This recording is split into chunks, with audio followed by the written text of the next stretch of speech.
Bonsoir, voici l'essentiel de l'actualité au Manitoba. Un homme a été grièvement blessé lors d'une bagarre survenue dans la nuit de samedi à dimanche.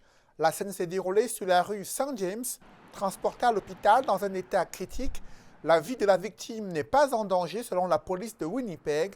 L'enquête révèle qu'un groupe d'individus a été impliqué dans une bagarre qui a dégénéré et une arme blanche a été utilisée.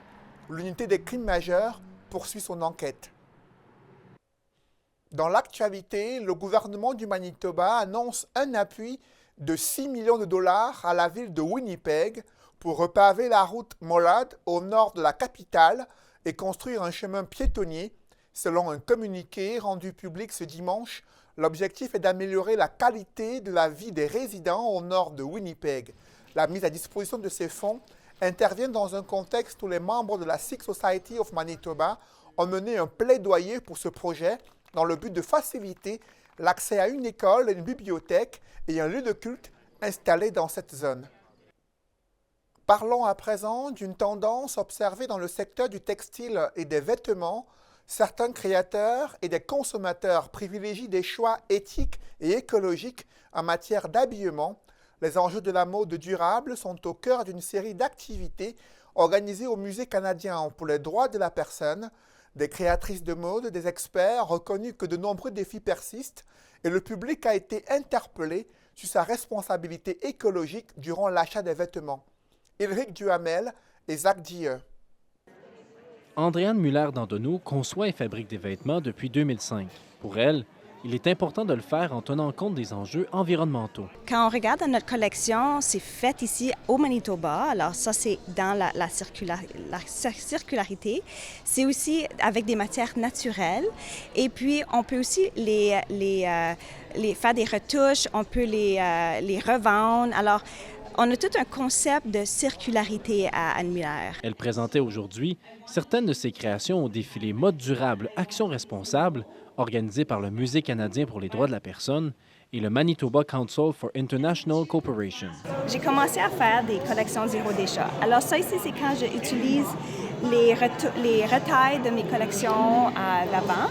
Puis là, je fais des produits. Puis ça, c'est fait de l'eucalyptus. C'est juste pour démontrer, ça peut avoir l'air totalement différent. Puis c'est beau, puis c'est super doux.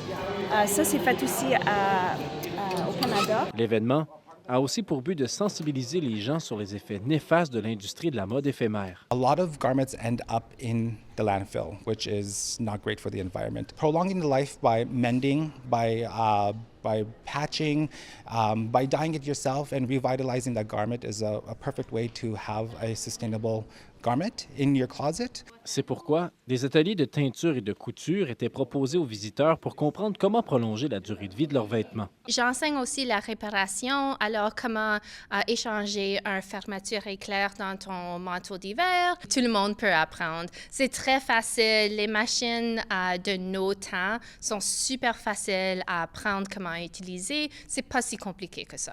Ici Éric Duhamel, Radio-Canada, Winnipeg. Dans le reste de l'actualité, les archives du Manitoba ont dévoilé des cartes historiques lors des journées portes ouvertes organisées cette fin de semaine. Le public a découvert des cartes de l'Amérique du Nord et de l'Arctique. Elles datent des années 1700 au XXe siècle. Ces cartes montrent les activités autochtones et les noms de lieux de cette époque. Elles retracent l'évolution de la cartographie au fil des ans à travers l'Amérique du Nord et l'Arctique. Des centaines de personnes étaient présentes à l'événement pour en apprendre davantage. Et pour terminer, les Winnipegois résidant près du parc St. John dans le West End de Winnipeg se réjouissent maintenant que la communauté pourra jouer au tennis gratuitement sur les terrains du parc. Un comité municipal a voté jeudi contre le renouvellement du contrat accordé à une structure pour la gestion du complexe créatif Cindy Classen. L'espace est constitué de 6 terrains de tennis. Ce vote fait suite à une pétition initiée par ces amateurs de sport. Ils reconnaissent que le prochain défi sera l'entretien de ces espaces. Merci, c'est tout pour ce bulletin. Bonne soirée.